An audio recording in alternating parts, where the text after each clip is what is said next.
아멘. 제가 여러분들께 물어보고 싶은 질문 하나가 있거든요. 한번 생각을 해보시죠. 예배는 자동차로 따졌을 때, 우리의 신앙생활을 자동차로 따졌을 때 예배는 자동차의 어떤 부분 정도가 될까요? 자동차의 핸들일까요? 아니면 자동차의 백밀러일까요? 남자분들은 차를 좀 아시니까 한번 생각을 해보시죠. 과연 예배는 자동차로 비유했을 때 어떤 부분에 해당되는 것일까? 한번 생각해 보신 적 있으십니까? 그러면 제가 한 가지 예를 들어볼 테니까 이 질문에 대한 답을 한번 찾아보시죠. 여러분, 우리들에게 주말은 언제까지입니까?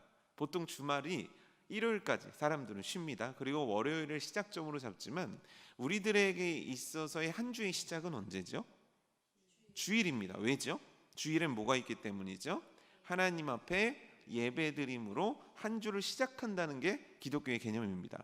그래서 결혼식이 아니라 결혼 예배를 드림으로 결혼이라는 것이 우리 인생이 시작되는 것이고, 새로 이사를 가게 되면 이사 신방을 함으로 뭔가 내가 이 집에서의 삶이 시작되는 것이고, 곰곰이 생각해 보면 우리들에게 예배는 항상 시작점에 와 있는 것을 생각할 수 있어요. 예배를 왜 시작하느냐? 예배를 통해서 왜 시작하느냐? 그럼 도대체 우리 인생에 어떤 유익이 있는가? 한 주간을 살아갈 힘을 얻고, 한 주간 붙잡을 수 있는 말씀을 얻고, 한 주간 하나님으로부터 공급되는 은혜를 힘입는 시간, 내 인생의 첫 시간을 하나님 앞에 예배로 올려드리는 우리들의 중심인 거죠. 그런 면에서 예배는 끌고 가는 힘이 있는 엔진에 비유할 수 있을 것 같아요. 엔진이 뭐죠? 자동차에 시동을 걸면 부릉 소리가 납니다. 부릉 소리가 어디서 나는 겁니까? 엔진에서 나는 거예요. 그래서 그 엔진을 통해서 부릉부릉 돌아가는 힘이 자동차를 끌고 가는 거죠. 결국 엔진이 자동차를 끌고 가듯 우리들의 삶의 예배가 우리들의 인생을 끌고 가는 힘이요 원동력이 될 수 있다라는 거예요. 그래서 목사님들은 교회에서는 예배 하는 이유가 뭐냐면, 내 삶의 엔진이 죽어버리면 아무리 겉이 화려하고 아무리 그곳에 기능이 많다고 한다 하더라도 그 모든 것들은 쓸모없는 것들이 될 수밖에 없다는 거죠. 여러분, 예배는 우리들을 움직이게 하는 엔진이고, 예배는 우리로 하여금 한 주간을 승리 가운데 살아갈 수밖에 없도록 만들어주는 원동력임을 기억해야 한다는 거예요. 그런 면에서 우리들의 예배는 너무 소중한 거고요, 그런 면에서 우리들의 예배는 한 가지 착각에서 벗어나야만 한다는 거예요. 그건 뭐냐면, 예배는 어떤 한 날, 어떤 한 시간, 어떤 한 공간에 국한된 것일 수가 없다라는 거예요. 내 삶을 끌어간다는 건 뭐냐면, 예배의 영향력이 삶의 곳곳에, 시간의 곳곳에, 장소의 곳곳에 영향을 주고 있다라는 뜻인 거죠. 결국 이 얘기를 자동차에 빗대어 설명하지 않고 우리식으로 설명해 보면, 예배라는 것은 주일만 따로 드리는 것이 아니라 주일을 기점으로 하여 우리들 삶 전반에 영향을 끼치는 곧 예배는 우리들의 삶이어야 된다는 거예요. 이거 처음 들어보신 분 계십니까? 예배는 우리의 삶이어야 된다. 세상에, 목사님 제가 신앙생활을 40-50년 했는데 그런 얘기는 처음 듣네요. 이런 분들은 안 계실 겁니다. 대부분 우리는 이 얘기를 알고 있습니다. 그럼에도 불구하고 사실 우리들의 삶을 깊이 들여다보면 뭐가 있냐면, 예배가 고립되어 있습니다. 예배는 어디에 고립되어 있냐면 이 공간 속에 고립되어 있습니다. 예배는 어디에 고립되어 있냐면 요 시간 안에 고립되어 있습니다. 그래서 여러분들 가끔 이런 얘기 들어보셨을 거예요. 여기 교회 안에서는 참 집사님인데 교회 밖을 나가면 죄송합니다, 잡사가 된다. 이런 얘기 들어보신 적 있으실 거예요. 교회 안에서는 진짜 크리스천인데 교회 밖을 나가면은 크리스천 같지가 않은 거죠. 왜죠? 우리들의 예배가, 하나님의 임재 앞에 드려지는 우리 예배 드리는 인생이 공간과 시간과 바로 요 안에 국한되어 있는, 즉 뭐냐면 하나님께서는 우리의 예배를 삶이라고 주셨는데 우리는 예배를 왕따시켜버리는, 고립시켜버리는 신앙생활을 하고 있다라는 거죠. 그래서 우리는 이걸 회복해야 되는 거예요. 예배가 삶이 되도록 다시 만들어야 되는 거예요. 왜냐하면 그것이 오늘 말씀을 보면 우리가 하나님 앞에 드려질 온전한 영적 예배이기 때문이고, 오늘 우리가 하나님 앞에 드려야 할 산 제물이 바로 그 삶으로 드려지는 예배여야만 하기 때문입니다. 여러분, 이제 우리는 오늘이 세 번째 시간인데 이제 앞으로도 거의 10주 이상 되는 시간들을 예배에 대해서 계속 듣게 되실 거예요. 그러니까 어찌 보면 여러분들은 이미 알고 있는 것들, 이미 들었던 내용들을 계속 중복해서 들으실 수도 있습니다.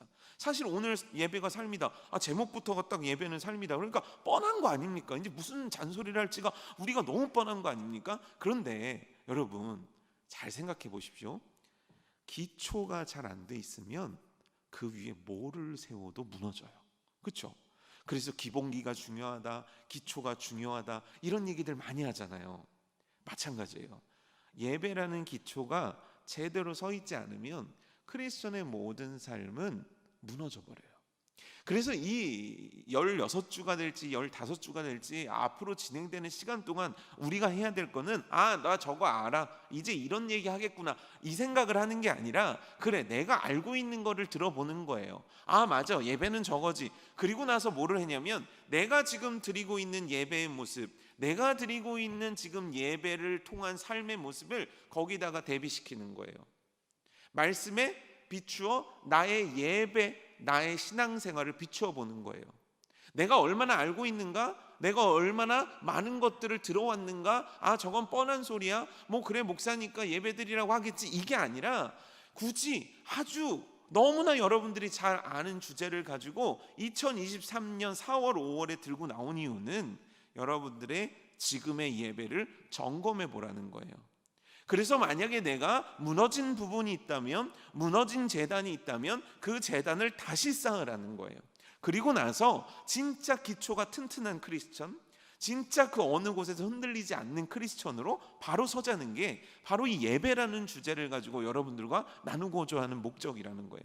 그런 면에서 오늘은 굉장히 우리 가슴을 파괴될 주제인 거예요. 나는 예배가 삶인가? 내 삶은 예배인가? 나의 삶은 예배인가? 이 질문에 대해서 우리는 좀 날카롭게 우리 스스로를 좀 오늘 돌아봤으면 좋겠습니다. 먼저 예배가 뭐냐라고 했을 때 신약 성경에서는 두 가지 단어를 꺼내거든요. 하나는 뭐냐면 프로스키네오라는 말입니다. 제가 일부 이제 오전에 이제 연세 드신 권사님이 오시거든요. 근데 제가 프로스키네오라고 하니까 그걸 막 받아 적으시더라고요. 그래서 제가 받아 적지 말라고 그랬어요. 이제 70이고 80인데 그거 헬라어고 프로스키네오고 적어서 뭐 하시겠냐고 날 보고 잘 들으라고 그랬어요. 근데 이 시간쯤은 적으실 만한데 괜찮아요, 적지 마세요. 뭐 제가 한번 한국말 저거 헬라어 알아서 뭐 하겠습니까? 잘 들으세요. 이 뜻이 뭐냐면 손에 입을 맞추다라는 뜻이에요. 그러니까 손에 입을 맞춘다는 건 뭐냐면 과거 헬라 시대 때 입을 맞추려면 어떻게 해야 돼요? 무릎을 꿇고 그 사람 앞에 엎드려서 이렇게 입을 맞춰야 된다는 거예요. 이 의미는 뭐냐면 내가 엎드린다는 의미예요. 두 번째 의미는 뭐냐면 라트리오라는 말인데 이거는 공경하다, 경의를 표하다라는 뜻이에요. 그러니까 우리 시대의 개념의 공의와 그 사람을 공경한다, 경의를 표한다라는 개념과 옛날 헬라 시대에서 그 사람에게 경의를 표한다, 공경을 표한다라는 거는 이 강도의 차이가 굉장히 있는 거거든요. 결국 예배라는 것을 신약 성경에서는 뭐라고 얘기했냐면 드린다, 나를 드린다라는 개념으로 사용되고 있다는 거예요. 그러니까 예배의 기본은 뭐냐면 드리는 거예요. 왜 드리는가? 그분이 가치 있기 때문에, 그 상대가 가치 있기 때문에 나의 것을 가지고 아낌없이 드려지는 것, 이게 기본적인 신약 성경에서 우리들에게 예배에 대해서 정의하고 있는 내용이라는 거예요. 그러면 이로 봤을 때 우리들은 예배가 삶이라고 했을 때 우리들의 삶은 하나님께 드려지는 어떤 것들이 있어야만 한다는 거예요. 이해가 되십니까? 그냥 예배니까 착하게 살고 예배니까 받은 은혜를 잘 기억하면서 하다, 그게 아니라 예배가 드려짐, 그 가치 있는 존재에게 나의 것, 나의 시간, 나의 육신, 내가 가치 있게 여기는 것들을 드린다고 봤을 때 우리들이 예배가 삶이라고 하는 건 삶 속에서 하나님 앞에 드려야 된다라는 거예요. 그렇다면 뭘 드려야 되냐는 거예요. 세 가지 측면에서 좀 알아보려고 하는데 첫 번째는 뭐냐면 외향적 차원이에요. 그러니까 밖에 우리들이 사회생활을 하잖아요. 직장 생활도 하고요, 가정 생활도 하잖아요. 내가 타인들을 만났을 때, 내가 사회생활을 할 때, 내가 가족들과 지낼 때, 내가 외부에서 살아갈 때 나는 어떻게 예배를 드려야 되는가? 우리는 한 3가지 정도를 알아보려고 하는데요. 로마서 14장 18절 말씀이거든요. 제가 읽어드릴게요. 혹시 마음에 감동이 오시거나 손가락이 막 간지러우시면 같이 찾아보셔도 돼요. 로마서, 하나님이 감동 안 주시나 보네요. 할 수 없죠. 로마서 14장 18절 말씀이거든요. 제가 읽어드릴게요. 이로써 그리스도를 섬기는 자는 하나님을 기쁘시게 하며, 자, 그리스도를 섬기는 자는 하나님을 기쁘시게 한대요. 근데 그 뒤가 재밌습니다. 하나님을 기쁘시게 해드리는 건 당연한 건데 사람에게도 칭찬을 받느니라라고 나와 있어요. 그러니까 뭐냐면 우리가 크리스천으로 사람들이 우리를 칭찬하는 것을 하나님은 보시고 영광 받으신다. 그러니까 우리가 그리스도인으로 살아가면서 사람들에게 당신은 정말 예수님 믿는 사람이네요, 당신은 정말 크리스천이네요, 이런 평가를 받는 것이 우리가 하나님 앞에 영광을 드리는 것이 될 뿐만 아니라 그게 곧 예배라는 거예요. 우리들이 삶 속에서 크리스천임을 드러내고 크리스천으로 인정받는 것, 그것이 우리들의 인생 가운데 하나님 앞에 드려지는 예배라는 거죠. 여러분 어떠십니까? 주변이 여러분들을 크리스천으로 알고 계십니까? 혹시 어디 성경책이라도 수요일날 예배 드려야 되는데 갖고 와야 되는데 성경책 보일까봐 막 이렇게 두루마기를 혹시 감고 다니시는 거 아닙니까? 혹시 막 누가 나 교회 다니냐고 아니야 그리고 막 오늘 도망치도 오신 거 아닙니까? 아니면 당당하게 드러내시는데 난 저 사람이 크리스천이어서 교회 안 나가, 혹시 이런 말 들으시는 그런 분은 되고 계시지 않습니까? 실제 우리들의 모습이 칭찬받을 만한 모습이 됐을 때 하나님이 그 모습을 보고 기뻐하시는 거예요. 자, 생각을 해보세요. 저도 자녀가 있고 여러분들도 여기 자녀가 있는 분들이 많으시겠죠. 자, 자녀가 서울대 갔습니다. 아니요, 이제 서울대도 흔해요. 흔한 게 왜 나한테는 없는지 모르겠어요. 어쨌거나 그러면은 하버드 갔어요. 그러면 동네에 뭘 붙이죠? 플랜카드 붙입니다. 그렇죠? 왜 붙여요? 왜 붙이는 거예요? 누구한테 자랑하는 거예요? 누가 누구한테 자랑하는 거예요? 하버드에 붙은 아들이 나를 자랑하기 위해서 엄마 플랜카드 붙여요 이렇습니까? 아니에요. 그럼 누가 자랑하는 거예요? 부모가. 자기 자랑하는 거예요. 이거 내 자랑하는 겁니다. 여러분 부모님들 죄송하지만 여러분들 솔직하게 얘기해 보세요. 여러분들 자녀가 잘 되는 거는 사실은 내 자랑하는 겁니다. 저도 제 자식이 100점 맞고 오면 제 자랑이에요. 우리 아이가 이번에도 100점 맞았어요. 이거 다 제 자랑인 겁니다. 걔는 전혀 자랑하고 싶지가 않은 거죠. 하나님도 자랑하고 싶은 거예요. 하나님도 인간인 우리 부모처럼 내 자녀가 잘하면 얼마나 기뻐요. 그래서 주변에 인정받고 칭찬받으면 얼마나 좋아요. 하나님도 그걸 원하고 계시다는 거예요. 그걸 매우 기쁘게 여기고 계시다는 거예요. 그래서 여러분, 우리가 누군가를 만났을 때 어떻게 해야 되냐면, 우리가 읽었던 로마서 14장 18절 전에 13절에는 어떻게 나와 있냐면, 그런즉 우리가 다시는 서로 비판하지 말고 도리어 부딪힐 것이나 거칠 것을 형제 앞에 두지 아니하도록 주의하라. 세심한 배려와 섬김을 하나님은 우리들에게 원하고 계시다는 거예요. 두 번째는요, 로마서 15장 16절에 나와 있는데, 이 은혜는 곧 나로 이방인을 위하여 그리스도 예수의 일꾼 되어 하나님의 복음의 제사장 직분을 감당하게 하사. 지금 바울은 뭐냐면 하나님의 복음의 제사장 직분을 자기가 감당한다고 얘기하는 거예요. 그리고 하는 얘기가 뭐냐면 이방인을 제물로 드리는 것이 성령 안에서 거룩하게 되어 받으실 만하게 하려 하심이라라고 얘기하거든요. 뭐냐면 자기는 제사장이래요.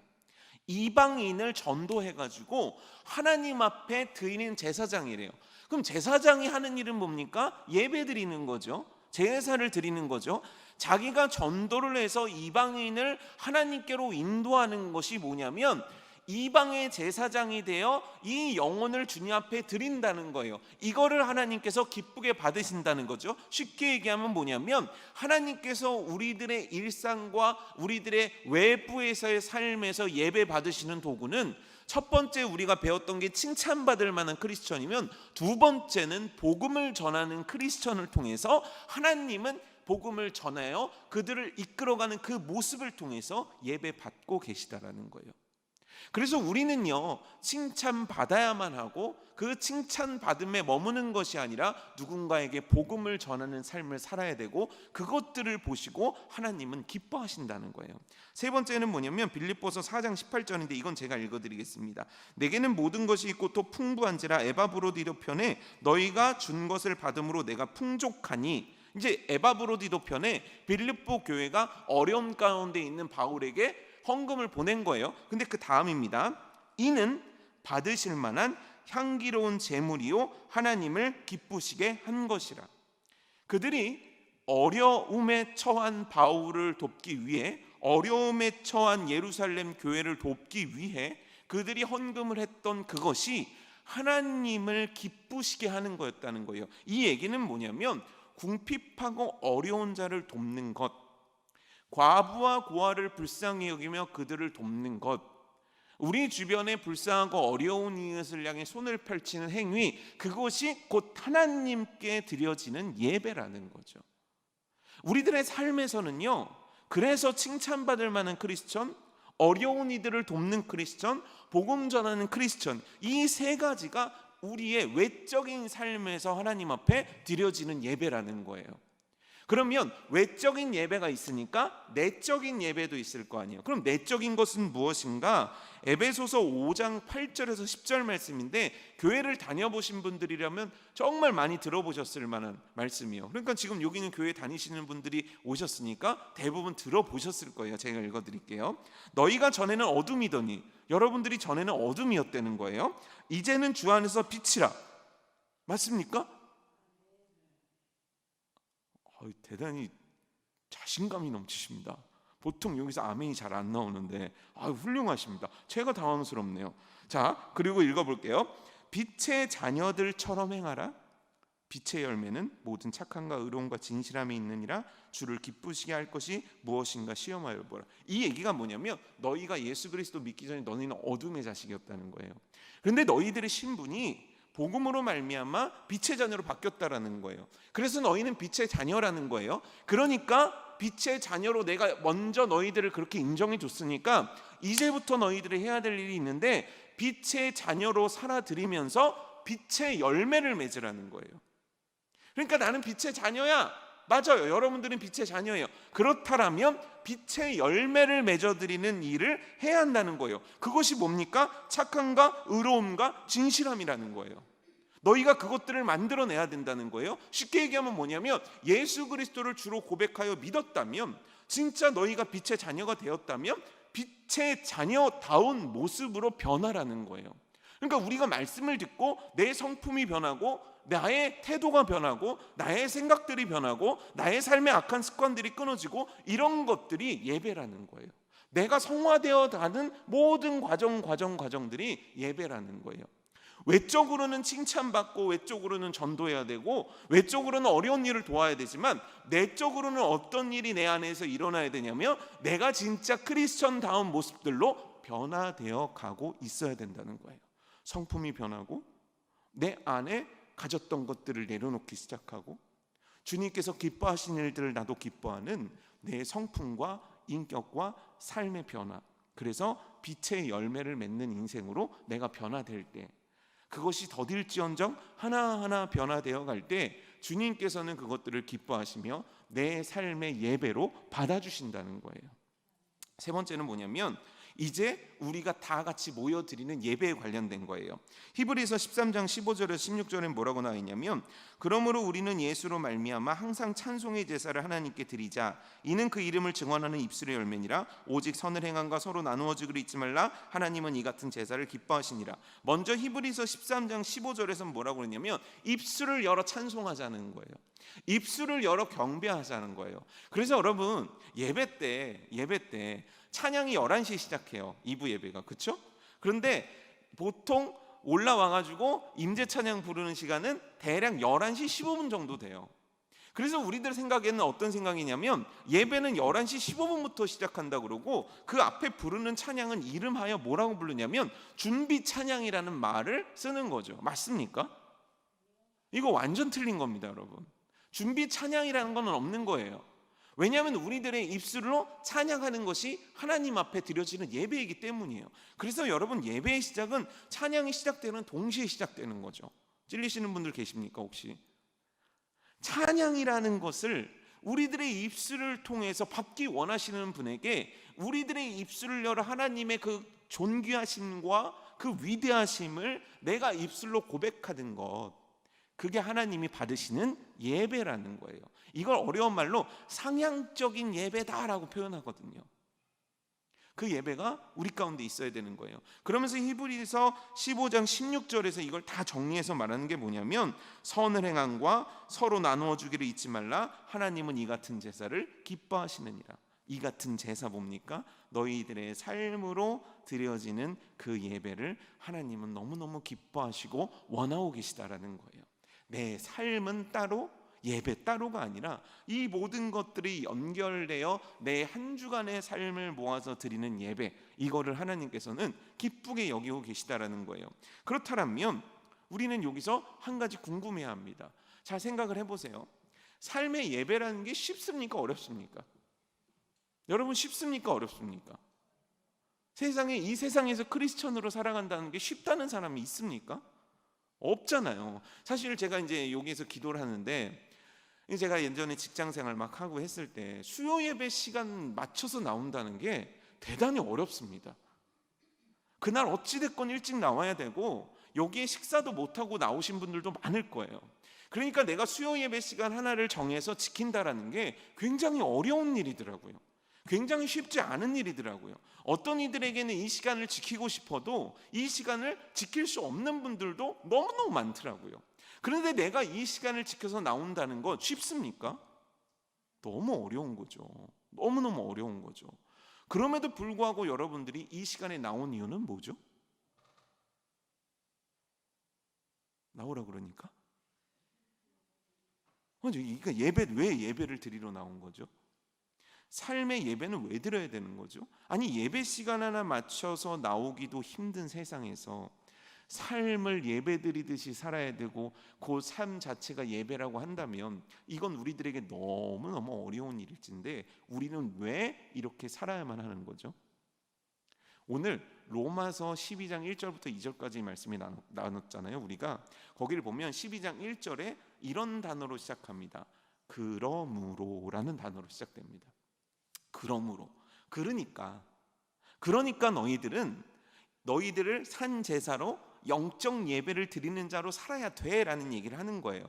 그러니까 우리가 삶의 예배를 드려야 되는 이유에 대한 것이 어디 나와 있냐면 로마서 1장부터 11장까지 나와 있다는 거예요. 그러면 이제 로마서 1장부터 11장까지를 살펴봐야 되는데, 수요 예배 나오기 힘든 분들에게 로마서 1장부터 11장까지를 얘기하면 제가 너무 가혹한 목사가 되잖아요. 그래서 이걸 압축시켜서 여러분들에게 설명드리면, 로마서 1장부터 11장까지에서 설명하고 있는 건 뭐냐면, 너네 구원이 뭔지 알아? 너네 구원이 뭔지 알아? 구원이 얼마나 대단한 건 줄 알아? 이 복음이 뭔지 알아? 이 복음은 이거야. 그런데 이 복음이 너희에게 주어진 거야. 헬라인에게도 주어졌고 유대인들에게도 주어진 거야. 이 놀라운 복음이 어떤 의미를 갖고 있는지, 이 복음의 위대함이 어떤 것인지를 1장부터 11장까지를 쭉 설명해요. 그리고 니네가 이 구원받은 자들이잖아. 너네가 이 복음을 부여받은 자들이잖아. 택함받은 주의 백성으로 이 구원받은 인생을 살고 있는 자들이잖아. 이 놀라운 선물을 거저받은 인생들이잖아. 그러니까 너희들은 하나님 앞에 예배드리는 일들을 해야 해 라고 얘기하고 있는 거예요. 그러니까 왜 우리가 삶의 예배를 드려야만 하는가? 구원받았기 때문인 거죠. 그렇다면 이거를 거꾸로 생각해 보면 구원의 은혜와 그 복음의 가치를 알면 알수록 나는 하나님 앞에 예배드리는 삶에 충실할 수밖에 없다라는 것이고, 반대로 내가 어느 순간인가 예배드리는 것이 뭔가 문제가 생겨지고 예배드리는 삶과는 내가 거리가 멀어지고 있다는 건 뭐냐면, 결국 십자가의 은혜와 십자가의 보혈과 복음의 은혜가 내게 있어서 지금 살아있는 것이 아닐 수도 있다는 거예요. 여러분, 왜 우리는 삶을 예배로 드려야 됩니까? 어려운 사람 왜 도와야 됩니까? 왜 전도해야 되는 겁니까? 왜 사람들에게 칭찬받는 크리스천으로 살아야 됩니까? 왜 나를 깎고 정말 종으로 복종시키는 훈련들을 끊임없이 해야 되는 겁니까? 왜 내 입술 열어 하나님을 찬송해야 됩니까? 간단합니다. 우리는 구원받은 자이기 때문이에요. 구원받았기 때문이에요. 그 복음을 맞이한 사람이기 때문이에요. 예수님께서 우리를 위하여 십자가에 못 박혀서 죽으셨고, 우리를 위하여 무덤 속에 들어가셨으며, 우리를 위하여 다시 사셨기 때문이에요. 내가 그와 같은 은혜를 입은 자이기 때문에 우리들의 삶의 의무는 뭐냐면, 나라는 사람을 산 제물로, 나라는 사람을 영적 예배를 드리는 존재로 하나님 앞에 만들어 드려야 되는 것이 매우 마땅하다라는 거죠. 그럼에도 불구하고 여기까지에 대해서 아닌데요, 나는 구원의 은혜가 그렇게 크지 않아서 삶의 예배를 꼭 굳이 드리지 않아도 될 것 같은데요 라고 얘기하시는 분들은 이 자리에 안 계실 거예요. 왜냐하면 제가 얘기한 게 되게 말이 돼요. 교회 다니는 사람들에게 당신이 구원받았으니까 그 가치에 따른 삶을 살아가십시오, 그것은 곧 예배입니다, 이렇게 얘기했을 때 아니에요, 그건 틀립니다 라고 얘기하실 분들은 최소한 이곳에는 계시지 않을 거라고 생각이 돼요. 그런데 문제는 뭐냐면 이게 어려워요. 그렇죠? 아는데 결국 또 돌아오는 거예요.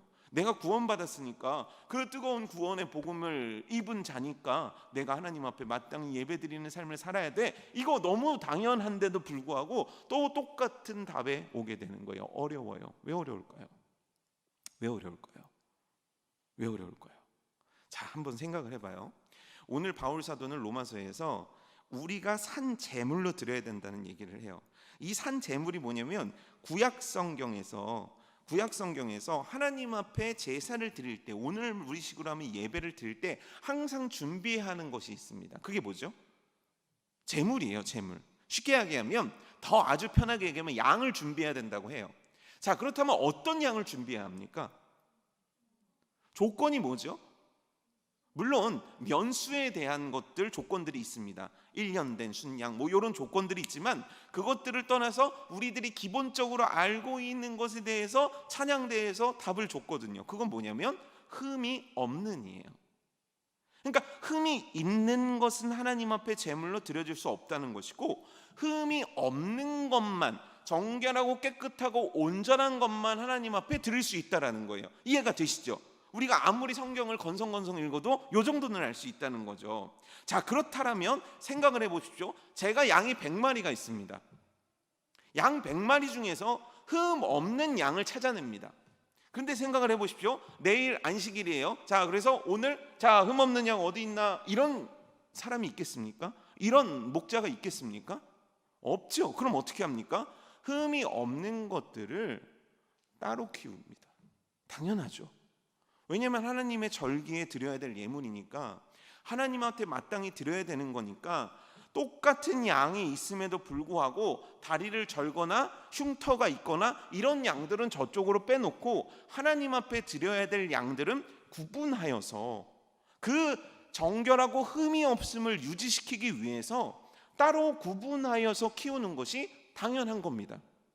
그 당시의 상식이고 우리가 생각해봐도 그러합니다. 그렇다면 이 산 제물은 하루 아침에 만들어지는 겁니까?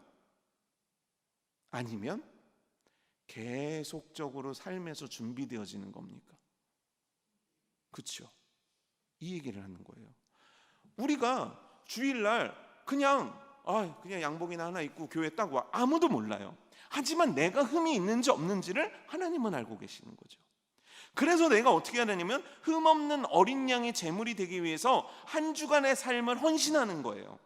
드린다고 그랬잖아요. 그럴 만한 가치가 있는 분에게 드려지는 게 예배라고 그랬잖아요. 그러니까 내가 드려야 되는 거예요. 근데 그분이 준 가치는 구원이에요. 그 가치는 도무지 비교할 수도 없고 무엇과도 계산할 수 없는 가치예요. 그러니까 마땅히 나는 한 주간의 삶을 구분해야 하는 거예요. 한 주간의 죄악을 멀리해야 되는 거예요. 한 주간에 그리스도인으로 살아야 되는 거예요. 한 주간에 내 내적인 변화를 위해서 애를 써야만 하는 거예요. 이거는 지당하다는 거예요. 그게 산 제물의 개념이라는 거죠. 그런데 이걸 위해서는, 이렇게 구분되어서 키우기 위해서는 내 마음속에 한 가지가 확고하게 정해져야 돼요. 그게 뭐냐면, 하나님께 예배드리는 것이 우선순위야. 하나님께 예배드리는 것이 내게 1번이야. 이게 없이는 목자 입장에서 흠없는 양을 따로 키워야 할 수가 없단 말이에요. 그게 있으니까 오늘 내가 제사 드려야 되고, 언제 내가 제물 드려야 되고, 언제 하나님 앞에 예물 드려야 되니까 이거를 내가 보호하는 거예요. 왜요? 내 삶의 1번은 바로 하나님 앞에 예배 드리는 거니까 흠이 없고 가장 귀한 것으로 구분해 놓는다는 거죠. 우리의 삶도 마찬가지라는 거죠. 하나님께 예배 드린다는 우선순위가 내 삶의 1번으로 차지하지 않고는 내가 내 삶을 구분할 수가 없어요. 내가 삶의 예배자로 헌신할 수가 없는 거예요. 우리는 예배자라는 단어에 대해서 굉장히 큰 착각 속에 빠져 있다니까요. 예배자는 뭡니까? 여기서 손드는 사람. 아니에요. 여러분, 착각하지 마세요. 예배자는 뭡니까? 월요일부터 주일까지 교회 열심히 나온 사람. 아니에요. 착각하지 마세요. 절대 아니에요. 아까 말씀드린 대로 내 삶에서 구분되어진 산 제물이 되지 않으면 난 예배자가 아니에요.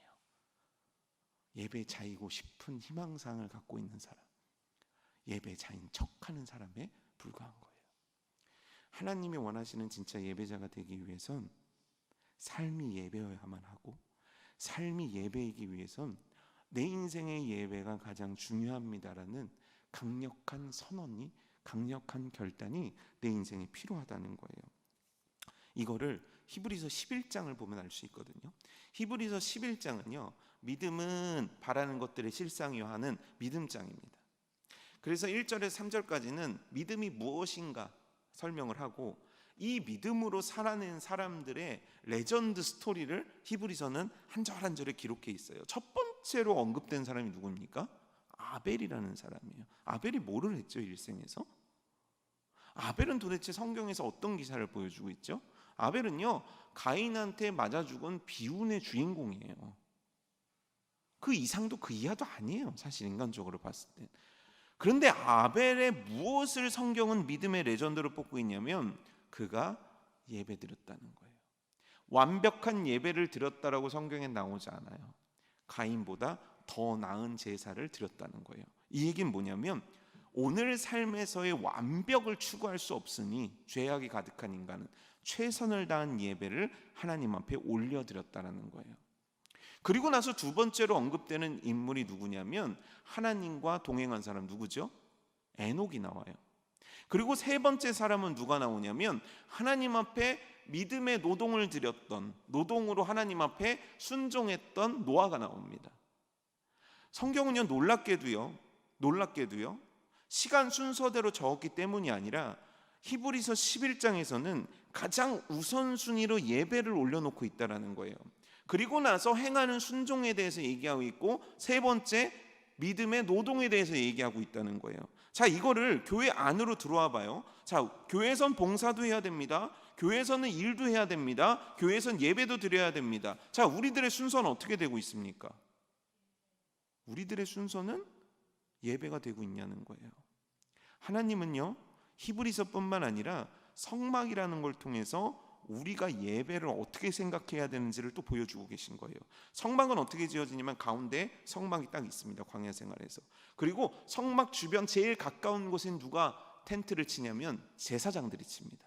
제사장들이 치고 나면 그 다음에 레위인들이 칩니다. 그리고 나서 각 지파들이 정해진 위치에 따라서 텐트를 치게 되어 있습니다. 텐트의 방향은 어디로 되어 있을까요? 상식적으로 생각해 보십시오. 광야입니다. 이들은 외부 사람들에게 있어서, 그 토착민들에게 있어서는 밥입니다. 언제든지 약탈당할 수 있어요. 그렇다면 텐트의 방향이 어디로 가야 됩니까? 바깥으로 향해 있어야죠. 하지만 이들의 텐트의 방향은 하나님의 성전 향해서 있다는 거예요. 성막을 향해서. 왜요?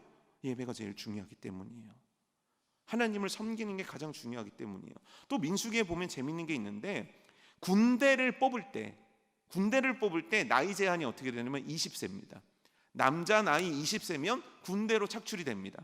그리고 나서 레위인이 뭐 하는 거냐면, 성막에 관련된 장비들을 나르고 그거를 조립하고 이런 해체하고 이런 일들을 하는 사람들인데, 이 레위인으로 섬길 수 있는 나이는 25살입니다.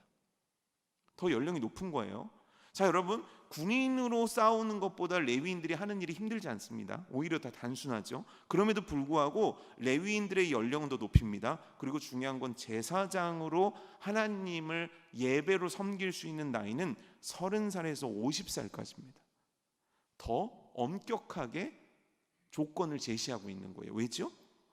예배는 아무나 할 수 없다는 거예요. 예배는 매우 중요하다는 거예요. 하나님은 성경 속에서 예배의 우선순위에 대해서 우리들에게 반복적으로 보여주고 계시다는 거예요. 성막을 통해서도 보여주고 계신 것이고, 신약의 말씀들을 통해서도 보여주고 계신 거예요. 다른 없던 게 아니라는 거예요. 너희 삶에 예배가 바로 서지 않으면, 예배가 우선순위가 되지 않으면, 예배가 우선순위가 되어서 예배가 삶이 되지 않으면 너희들의 삶은 무너질 수밖에 없다라는 것을 우리에게 가르쳐주고 계신 거죠. 이걸 극명하게 보여주는 사건이 뭐였냐면 마르다와 마리아 사건의 얘기입니다. 예수님이 오셨습니다. 마리아와 마르다는 분주합니다. 자, 먼저 성경 상식에 대해서 잠시 밟고 넘어가죠. 마르다와 마리아는 무슨 관계입니까? 자매죠. 누가 언니입니까? 마르다가 언니입니다. 자, 그렇다면 예수님이 집에 왔습니다. 그래서 이 둘이 가장 먼저 집중해서 준비해야 될 건 뭘까요? 잘, 여러분들 예전에, 이거 참 요즘은 이런 설교를 해도 이해를 못 하시겠지만 옛날 분들은 아마 이해하실 텐데, 담임 목사님의 대신방 기간이 있어요.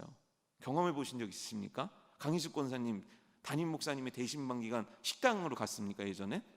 예전에는 식당 가면 큰일 났습니다. 혼났습니다. 그럼 어떻게 했죠? 상다리가 부러지는 거예요. 그날은. 못 먹던 한우 등장하는 거고요.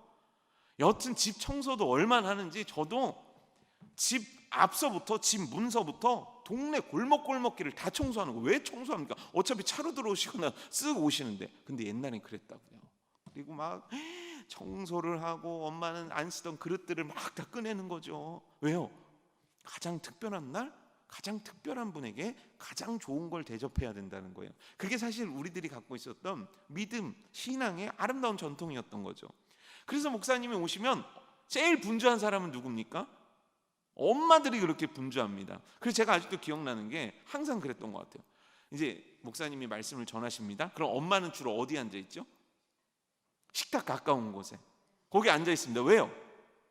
이게 끝나는 동시에 탁 일어나가지고 가스불을 켜야 돼요. 그거 가스불 안 켜도 되거든요. 하도 오랫동안 끓여놔가지고. 근데 어찌됐건 그 사명이 있는 거예요. 마르다의 심정이 지금 그런 거죠. 예수님이 오신 거예요. 누가복음에서의 10점이 자기의 오빠였던 나사로를 살리고 나서인지 아닌지는 모르겠어요. 그런데 중요한 건 뭐냐면 마르다는 마음이 애타는 거예요. 하나라도 더 드리려고. 그러면 마리아가 어떻게 해야 돼요? 언니를 잘 도와가지고 손발처럼 움직여주면 그날 모든 것들이 평화로운 거예요. 근데 마리아가 어떻게 했어요? 음식 갖다 날라라 하고 음식 주면 이거 하고 이러고 계속 목사님 말씀 듣듯이 예수님 말씀만 계속 듣고 있는 거예요. 그러니까 마르다가 참았어요. 참아야죠. 여러분들도 목사님 오시면 애들 막 난리치면 참잖아요. 참은 거예요. 근데 사람이요, 참다 도무지 못 참을 상황이 되니까 마르다가 사인을 얼마나 줬겠어요. 꼬집기도 얼마나 꼬집었겠습니까? 잡아 끌기도 했겠죠. 근데 말을 안 들으니까 예수님한테 가서 얘기한 거예요. 예수님, 얘 좀 보내요. 지금 해야 될 게 산땜인데. 근데 그때 예수님께서 우리들의 마음에 평안을 주는 말씀을 하십니다. 한 가지만도 괜찮아. 한 가지만 해. 그거면 충분해. 왜죠? 지금 내가 온 건 밥 먹으러 온 게 아니니까요. 내가 지금 이곳에 와서 하려는 건 밥 먹는 게 아니니까요. 그럼 뭐예요? 예배 드리려고요. 예수님이 그 집에 임하셔서 영광 받으시려고요. 하나님이 그 집에 오셔서 영광 받는 예배를 올려드리려고 오셨는데 다른 것들에 집중하느냐고 이 소중한 기회와 이 소중한 가치와 이 우선순위를 놓치지 말라는 거예요. 여러분, 우리의 예배는 우리 삶의 우선순위가 되고 있습니까? 그래서 나는 내 예배가 내 삶으로 이어지도록 만들고 있습니까? 어쩌면 오늘날의 크리스천들은 예배가 내가 은혜 받는 날, 내가 응답받는 날, 내 마음이 위로받는 날로 자꾸 전락시키고 있는지도 모르겠어요. 그리고 어쩌면 이 자리에 계신 여러분들을 비롯해서 저도 그저 시간 지키고 이 장소에 나오는 것만으로도 박수 쳐줄 준비가 되어 있는 사람인지도 모르겠습니다. 아닙니다. 여러분 착각해서는 안 됩니다. 이 시간을 지키는 것은 마땅한 것이고, 내 삶이 예배가 되지 못하면 우리는 오늘 바울이 얘기한 산 제물로 살아있는 영적 예배를 하나님 앞에 올려드릴 수가 없는 거예요. 그러니 하나님으로부터 구원받은 은혜, 그 은혜의 가치를 깨닫고 나를 드리는 것을 우선순위로 삼아서, 예배를 우선순위로 삼아서 하나님 앞에 온전히 드려지는 삶의 예배를 드리는 성도님 되시기를 주님의 이름으로 축복합니다.